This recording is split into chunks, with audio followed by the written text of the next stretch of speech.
It looks gorgeous, Fee. Thank you very much indeed. One man who knows that stretch of the Wye very well indeed is FEARGAL Sharkey, water campaigner. Good morning. Good morning. Thank you for joining us here on beautiful Portsmouth this morning. Isn't it glorious?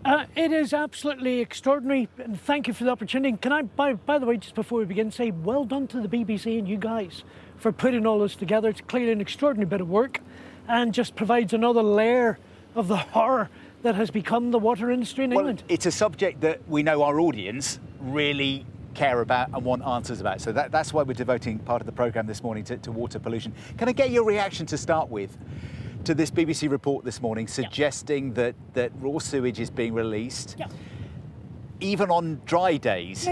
We've known about this for years, and it turns out the government, the regulators, the Environment Agency, Ofwat and the industry has known that this has been going on.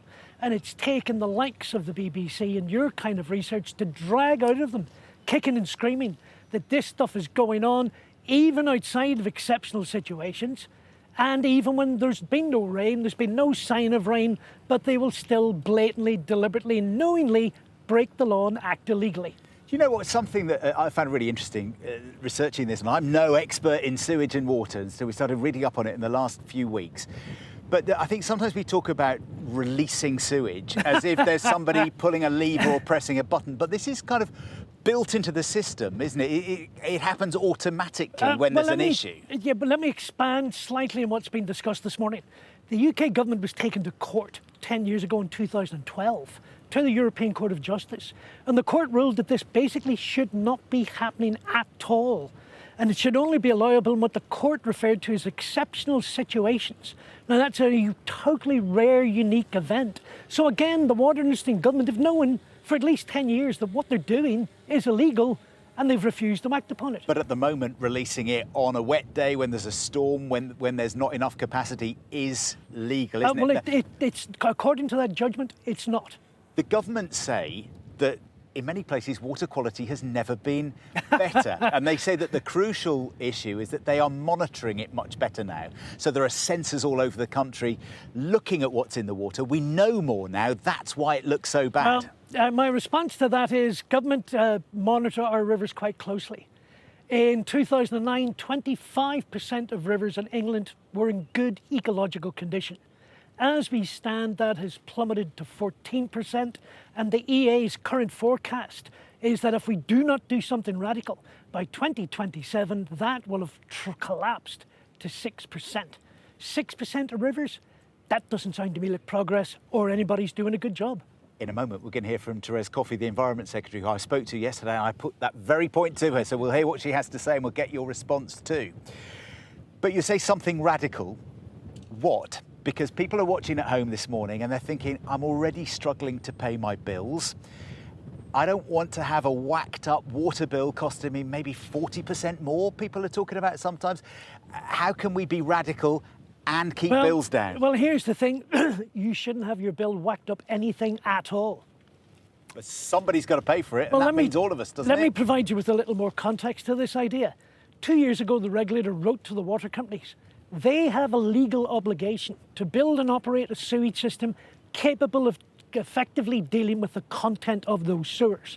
They also told the water companies, we as customers have already provided them with all of the funding they needed to fix this sewage system for the last 30 years. So the question we should be asking is, what happened to money? Where did it go? It clearly wasn't spent on the sewage system, and can we have a refund? If anybody's going to pay for this, it should be the shareholders of those companies that have made off with £72 billion of our money, and the bondholders who are now reaping the benefits of interest on £60 billion worth of debt. They're the ones should be paying, not us. The water companies and the government say record investment, record improvements going on. We're going to come back to you in a moment because, as I promised, I've been speaking to the Environment Secretary, Thérèse Coffey. And to start with, I asked her for her response to this BBC research suggesting that sewage is being released even on dry, sunny days.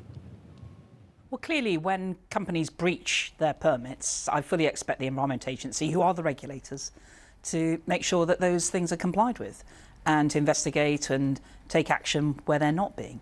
Now, there'll be a variety of reasons the Environment Agency, I'm sure, can explain on why it may not be raining one day and yet there's still storm overflows. And some of that will be links going through right through the network, what's happened with groundwater.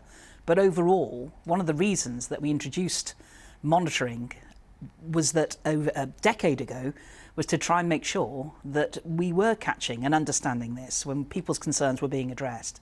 And by the end of this year, every single storm overflow will be having that monitor and that information will be used. It seems like even on the 19th of July last summer, which was the hottest day on record, the middle of a dry spell, that even then there was sewage being released illegally. I mean, you've talked about the Environment Agency. Do you also take your share of the responsibility for this? Well, it does seem extraordinary on the hottest day of the year that there may be releases. But again, I go back to the fact the Environment Agency is the regulator. They will be the people who will do the detailed investigation and understanding of why all that has happened and what they're going to do about it in terms of, was it a breach, is there an explanation, or frankly, had the water companies literally dropped the ball and messed up? And in which case, that's why we've had a number of investigations increasing. There's also a wider point about water companies that they are all under a criminal investigation right now in a combination between themselves and Ofwat. You say that water companies have to improve their storm overflows, stop them discharging into bathing water, for example, by 2035,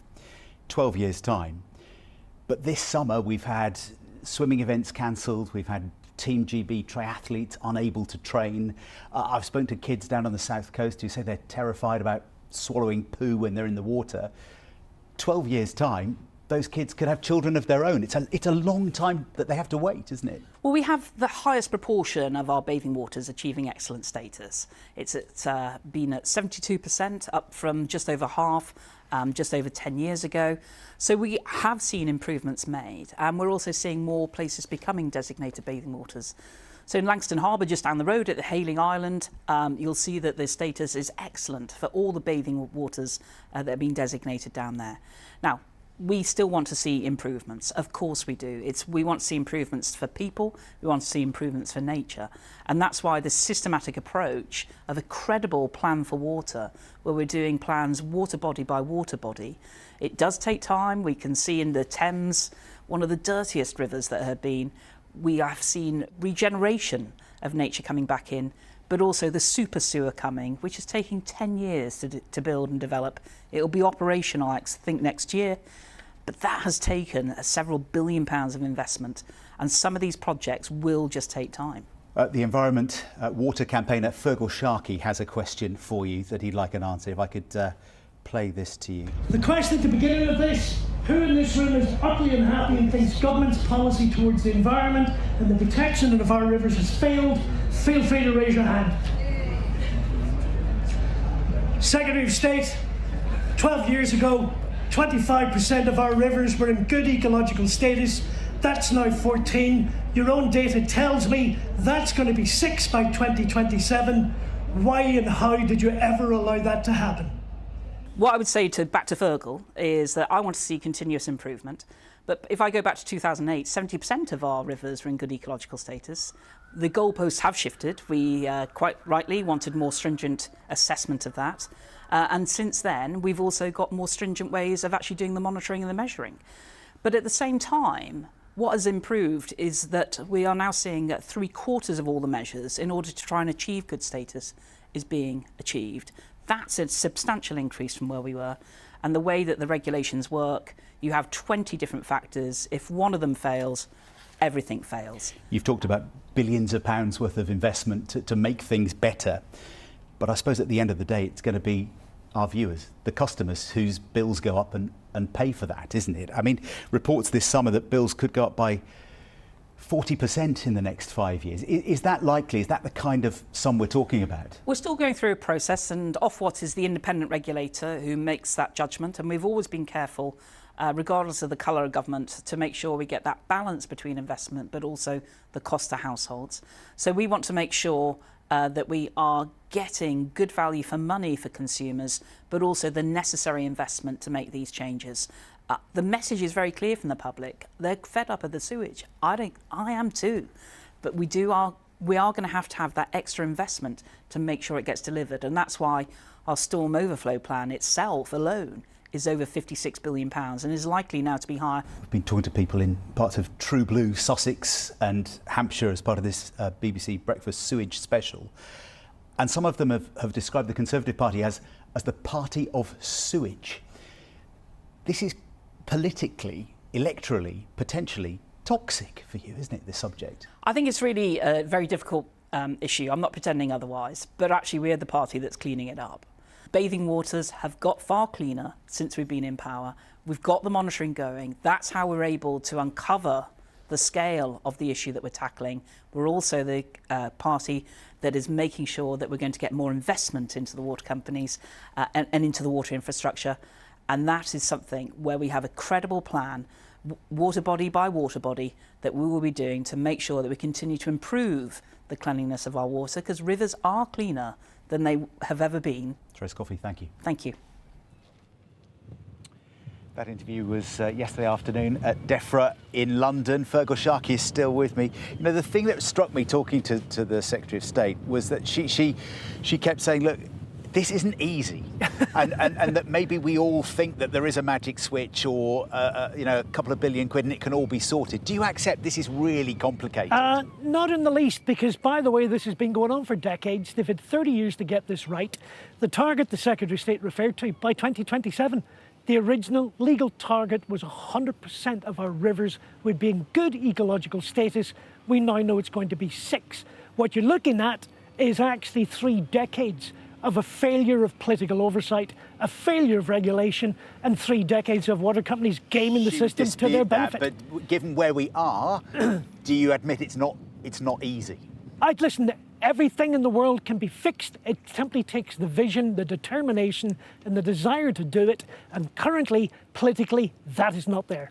FEARGAL Sharkey, thank you very much indeed for joining us. Thank you for all your messages as well this morning. We'll keep those coming. But first, let's get the news, the travel and weather from our teams all over the UK, whether you're near water or not. See you soon. Thank you very much.